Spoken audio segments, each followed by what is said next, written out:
मुल्ला उमर साहब के साथ मेरा वक्त बहुत गुजरा है। वो पाकिस्तान के साथ इतने पाकिस्तान से मोहब्बत करते थे कि जब बेनज़ीर की हुकूमत थी 1994 में, तब भी वो पाकिस्तान के साथ उनकी उनकी दोस्ती थी। हालांकि बेनज़ीर तो एक खातून की हुकूमत थी। उसके बाद फिर नवाज शरीफ की हुकूमत आई तो भी उनके ताल्लुकात बहुत अच्छे थे। फिर जनरल मुशर्रफ की हुकूमत आई तो भी। तो तीनों अदवार में मुल्ला उमर साहब रहमतुल्लाह अलैह के ताल्लुकात बहुत ज़बरदस्त थे।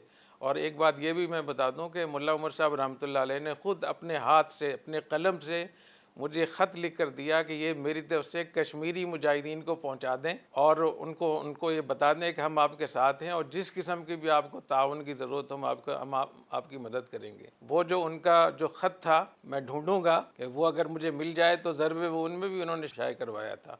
तो मुल्ला उमर साहब तो इतने ज़्यादा पाकिस्तान के कायल थे और जितने पाकिस्तान के जर्नैल यहाँ से जाते थे उनके साथ इतने ताल्लुकात थे उनके कि उनकी मुलाकातों की तादाद भी बहुत बहुत ज़्यादा थी।